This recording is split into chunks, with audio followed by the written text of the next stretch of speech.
whatever that is, man. I even tell people, it's kind of, well, whatever. Take a walk, you can walk your dog, you can, if that's getting in an argument, you know, there's no rules. If that's going and sparring with somebody, if that is sitting and taking the best shit of your life every morning, then, I mean, I'm not always the most regular person, but I try. But yeah. So what I want to ask then is the end game a neurochemical response, like releasing endorphins? Or So, yeah, I don't speak in that language, but I'm not against that. So I don't speak in that language. The reason why is because I've done myself. So this is totally from myself. I'm kind of like a fucked up person, man. If I do things which get into balance, you know, yet I'm still putting shit in my life, you know, whether that's behavioral or stuff in my body. Like I was just talking to Mary Lee at breakfast. Wow, that's the last, no, that isn't the last time I ate. We were talking about eating sugar. I cut sugar out of my diet, and I eat a little bit now, but when I cut it out, I realized how fucked up it made me. So sugar in my body right now, and that could even be like a narcotic or drug. But anyway, those things in my life, right, are going to change how I feel. They're also the equivalent to bad behavior, which is up for you to determine. But if I get a great chemical balance with my life, which I've done through meditation, and start infecting it with a bunch of shit, it's not going to mean anything, you know? So I need the first principle, if we were to talk about principles that link to fighting and seduction, is abstinence of bad behavior. And then the second one is surrender. You can surrender all you want. You can do good deeds all you want. You can be grateful all you want. But if you do not abstain from shit which is fucking you up, it's pointless.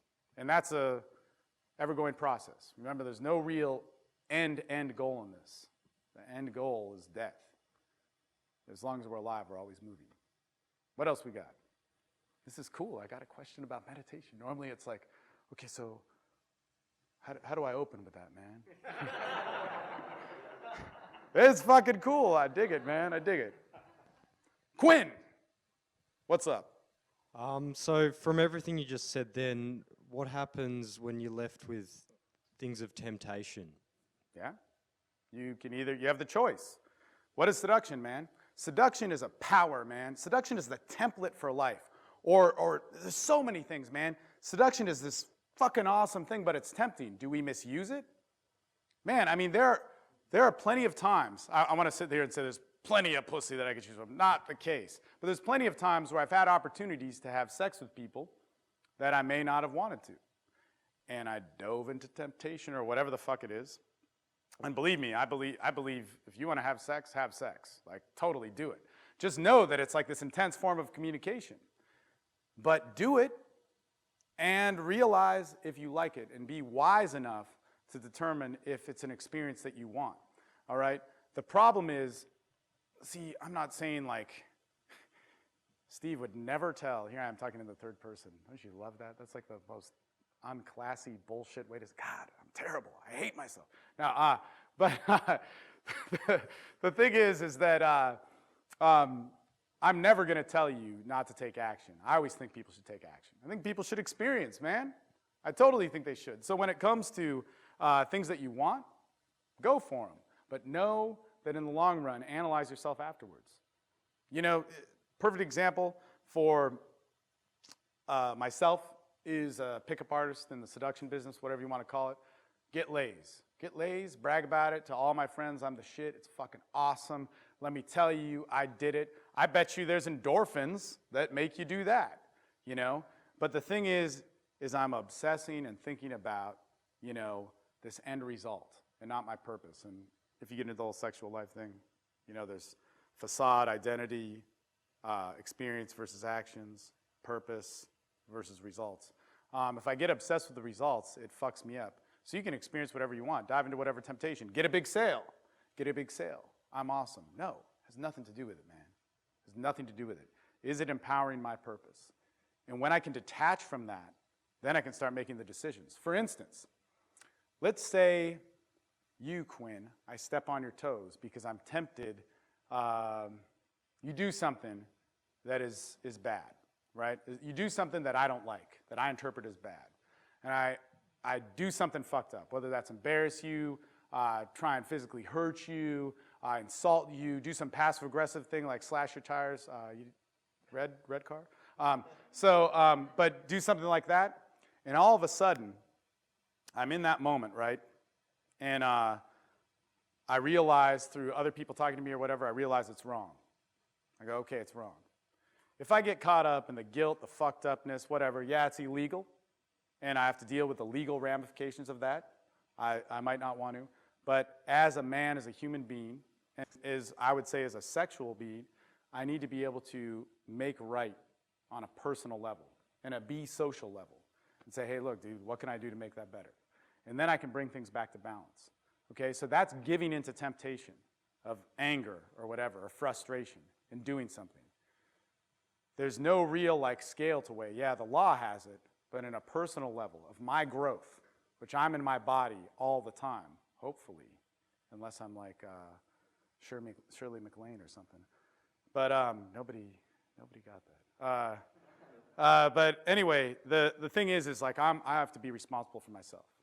Yeah, there might be a separate thing where everybody might shun me and become unpopular and yada yada, but that doesn't have to do with it. It has to do with how I deal with me. And again, this is actually interesting. To quote a conversation I had with Ross Jeffries, he said, seduction is this intimate experience where everybody's naked and you're a naked man. And when you're a naked man, you don't know how to be a man, you're a naked boy. And you start acting like a boy because you don't know how to handle a naked woman. It was like, wow, fuck, God, brilliant. All right. I can listen to you now. Anyway, cool? Yeah? All right. This man. Will I sip on some water? Thanks, Steve. Great, Yes, sir. Great speech. I was meant to take notes, but I got too engaged. Yeah. So it's my bad. Yeah. My question's in regard to how important has your diet been in expressing the best you, I guess? You know, it's weird because, man, it's so black and white. I'm so not a black and white person. And, I'm always it can be brought into this theoretical, winding, da-da. No, man, my diet, it was just cut out the flour and the sugar. And, so I've been, 2009, they started talking about paleo stuff at this convention, and I've been pretty involved, right? And I knew, interacting with these guys and whatever, and I'm like, but fuck that, I'm going to win eating competitions, which is true, man. But it was a long time ago. I actually won an eating competition in Texas, in Waco, man. But this was 9 years ago. But I'm like, no, man, I'm going to eat and da-da-da-da. And it changed everything, okay? So one of the biggest changes that I noticed, and again, it's so black and white. Actually, I'll tell you two, is the first one was when I cut that stuff out. And I remember it, man. I did an interview with Keith Norris, did a podcast with him, and I'm like, man, I got really sick, so I started juicing. And he's like, well, juicing, you can do it, but try cutting out the flour and sugar. And my diet was actually kind of tight, but every night I'd eat maybe a slice of pizza. And I was working out like a motherfucker, man. Biking 40 miles a day and then doing 2 hours of jiu-jitsu and then 2 hours of kickboxing and shit. And but once or twice a week I would do that. But it was just crazy, man. I was going through so many calories. So I'm but I crave these things. And anyway, I cut it out after that, and immediately, weight I couldn't lose. So, that active, right? That active, and weighed about 180 pounds. Funny story, when I got laid the most in pickup, I was very close to 200 pounds. So, I was about 180 pounds. Maybe if I, starved myself, I'd be 175 in the morning. As soon as I cut that out, it was just within weeks. And everybody's different, and I don't want to say that this diet works for everybody, and I think that's kind of the anthem of what I hear from a lot of real paleo guys that I respect, is that do what works for you. And I don't follow an absolute paleo diet at this point. I do the Steve Mayeda diet. You can all buy it for $19.95. No, but the thing is that I cut that out. First thing I noticed, I could sit and write and not have anxiety. Huge thing. It actually couldn't meditate for years, and all of a sudden, can start to find some clarity. It's unbelievable. So then, at the 21 convention in August in Austin, I saw a couple things. So I got really healthy, man. Everything in my life changed, man. I had more energy. Now I'm 35, so I would need more sleep. And I couldn't sustain energy for like 10 hours like I could when I was like 22 or something, and drink a whole bunch and fucking like eat, candy and fried chicken. But it was like basically I just had more energy when I had it. Now, I heard a couple people speak, and I had high blood pressure all my life, like from the time I was a kid.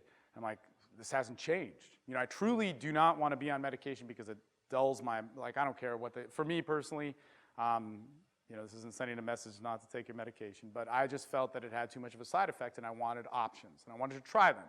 So Doug McGuff, and it was really cool. He talked to me, at length after giving a speech, or maybe before, Dave Asprey, bulletproof executive, told me a few things to try.